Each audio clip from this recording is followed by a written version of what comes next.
He's just a little guy. Fun though.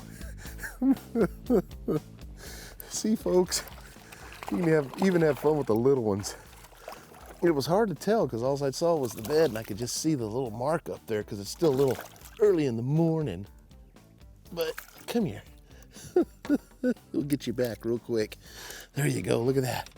Not a big fish, but I'll guarantee you we'll be catching bigger later. Always fun to play. I tell you what, we're at Saguaro Lake today, folks. We're gonna have a lot of fun. Just pulled up. It's still a little dark out. I just happened to look down and see the bed and I'm like, I can't stand it. I gotta throw out in there. And I saw something move in there. I wasn't sure how big it was.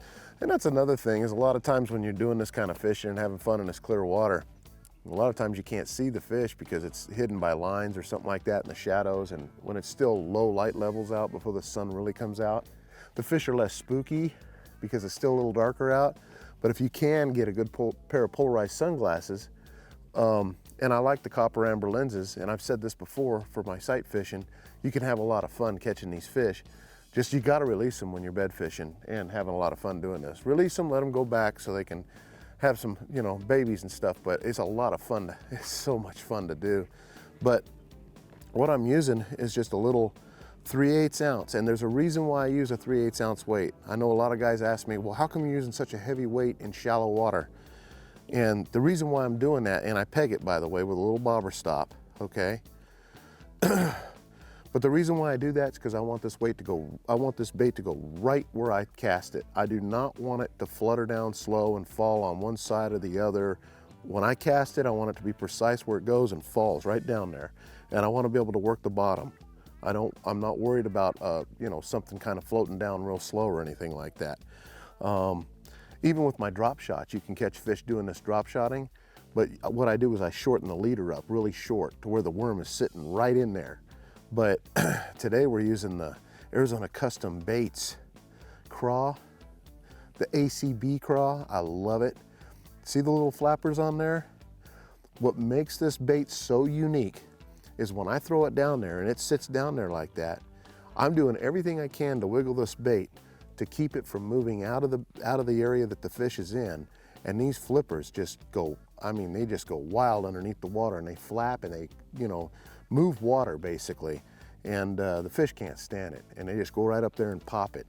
And the reason why I'm using white is because I want to see the fish inhale the bait. So the white is for me to see.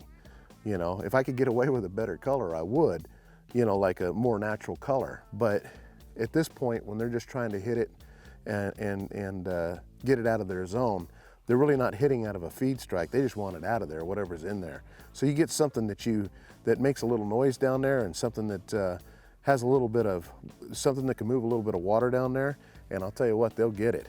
It's a lot of fun to throw this bait, and it's designed well. You know, Arizona Custom Baits has done a great job of designing that bait. A lot of fun to throw.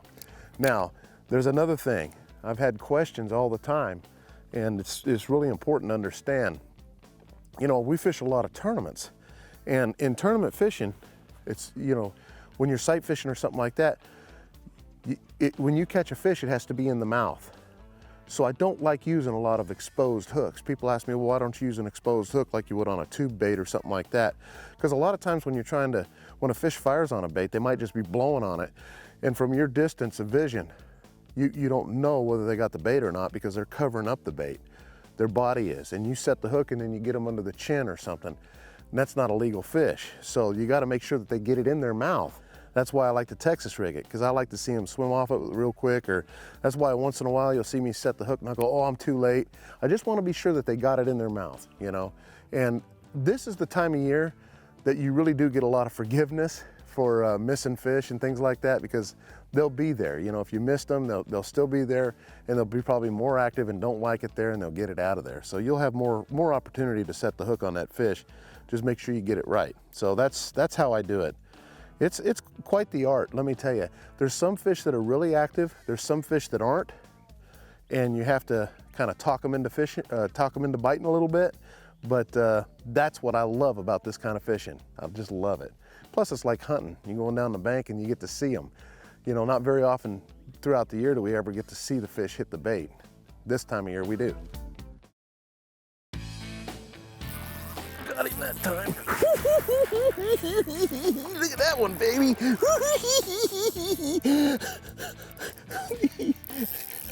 That's a good one. Oh, on that ACB crawl. Those are the ones that are a little bit deeper. Come on, baby. That's what I'm talking about right there. Look at that. Look at that fish.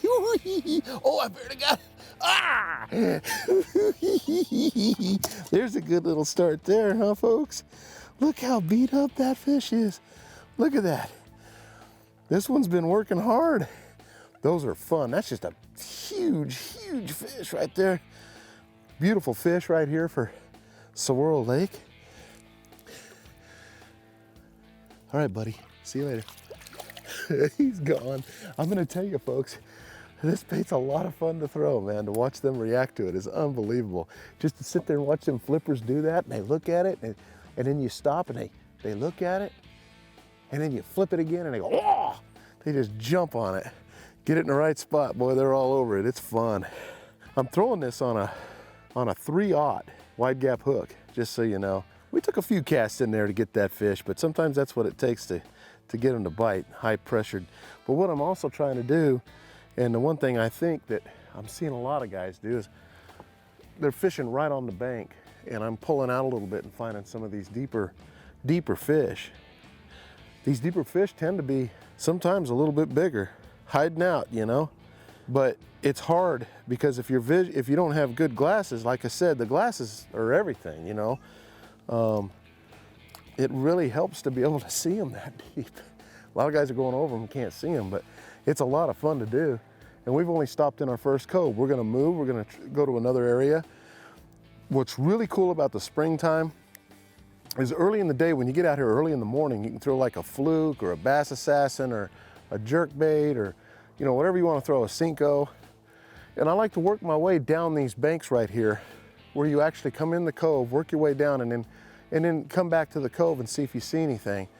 And you got a lot of water there you can work, but I'll guarantee you the way this lake is set up, and what's really cool about it, it's got a lot of little flat shelves on it as you're coming in. So there's room for them to spawn or whatever all the way down this bank.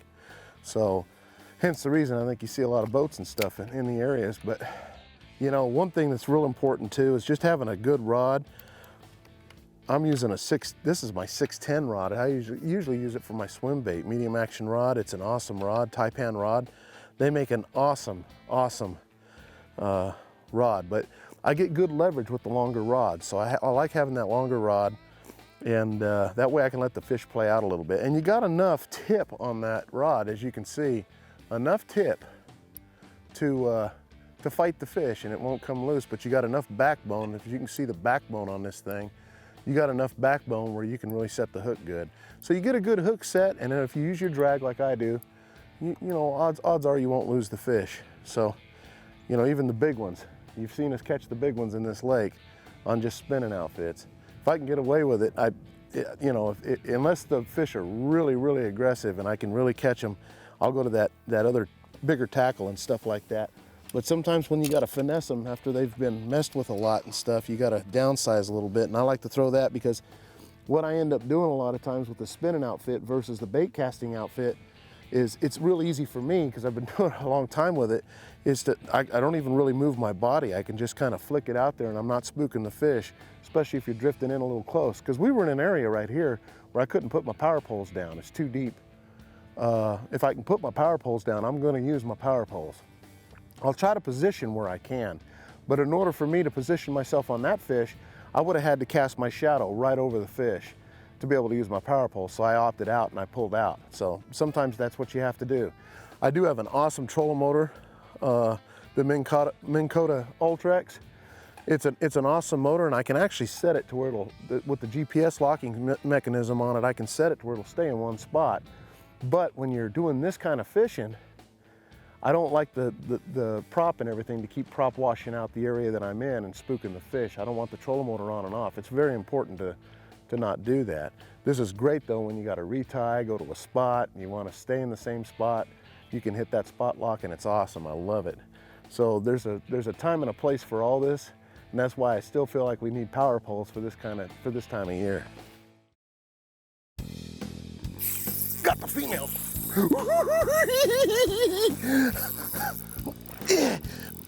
Yeah, that's what I'm talking about, son.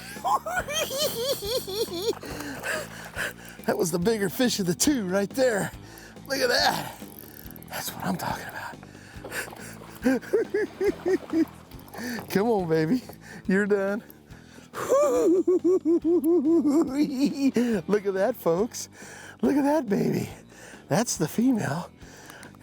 Now, that little craw just gets them, man.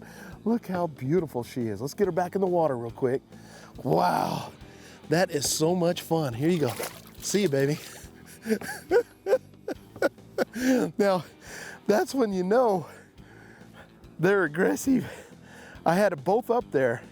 Now, let me tell you something. Let me just throw in here real quick. I'm so excited. I'm not done. Hold on. Hold on.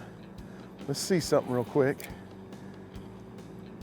Let's see something.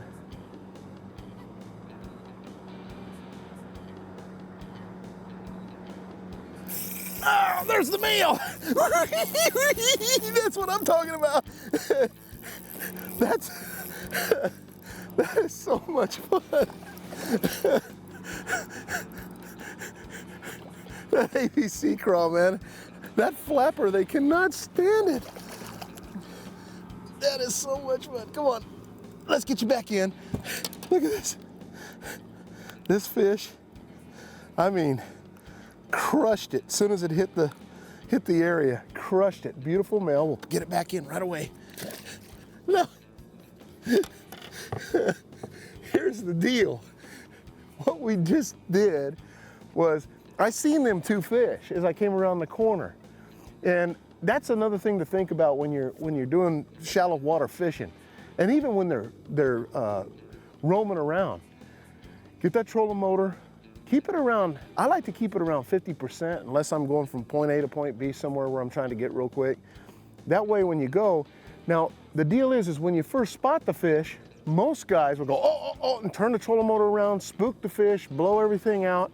What we did was we came around this corner, we circled around in here, I saw them, I knew exactly where they were, and I was looking for more beds in there while I was there, and I decided, okay, I power poled down. My power poles are down now. And I got in a position, and if you look at where the sun's at, this is very important. Look how where the sun's at, and then you look where I'm at. See where my shadow's at? I made sure to put my shadow where they're still having to look into the sun because they're up there, but my shadow's sitting over here. Perfect scenario for me, perfect. I just put the odds in my favor. So I made all this happen within 5 minutes. 5 minutes. And most guys would pull up to something like that and they'd fish the outside right here and have the trolling motor blowing and maybe dock over on the other side. But I left them deep water to go to on the side here, and I put myself in position. And you know, that's one of the most important things you can remember, if anything, out of this show, is that boat positioning is very important to keep from spooking the fish.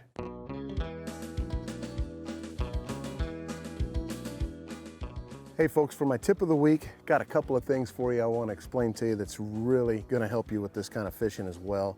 Is number one, you know, I actually use a bobber stop to hold my sinker down, but I also want you to know, and I'm using the 3/8, that it's very important when you're using tungsten that you put another little bobber stop behind the weight. And the reason for that is it won't cut your line or cut your knot when you're pulling it over the rocks and you're fishing for these fish and you're shaking it a lot. You don't want that weight beating up on your knot. So what I do is I put a little bobber stop right there, and I'll bring it all the way down to the hook, bring that down, and then I'll follow it down with the actual other bobber stop. That way it's got a little cushion there as you're pulling it through and bumping it on rocks and stuff, so you're not actually, you know, cutting your line. The other thing that's very important to today's fishing is I'm not using a bead because I want everything to be so tight and close that I don't want to use a bead and have to have any kind of section of this moving around so much. So what I'm going to do is I'm going to take a worm rattle, and my worm rattle, I'm going to go ahead and stick it right in the head of my baits. And the purpose of that is when I'm shaking it, it still gets that little clacking noise that you need that sounds like a little craw, and it really draws their attention. And I think that little rattle helps a bunch, especially when you're in a little bit dingier water. But even in real clear water like this, I like that rattle because I can't use the bead up here. I don't want to use that glass bead. So what I'm going to do, or the plastic bead, whatever you use, so I'm going to rig it up like that, and then I'm just going to put a worm rattle in there. That's kind of the little trick that I'm throwing into this, and it makes all the difference in the world. Got her. Yeah, that is her.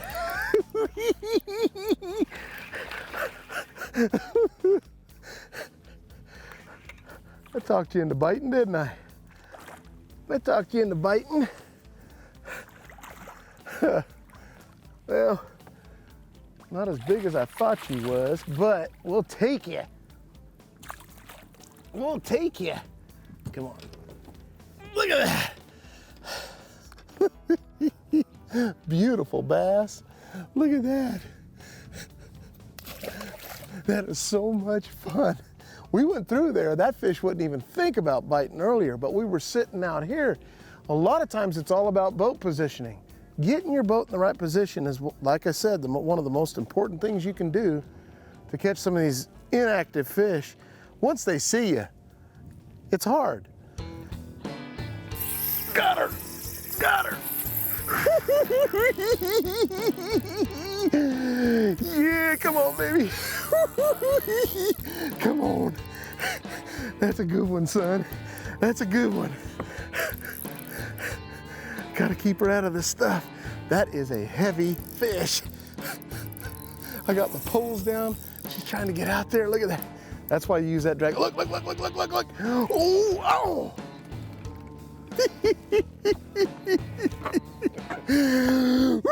Boy, that was a big fish. Oh, that was a 5-pounder.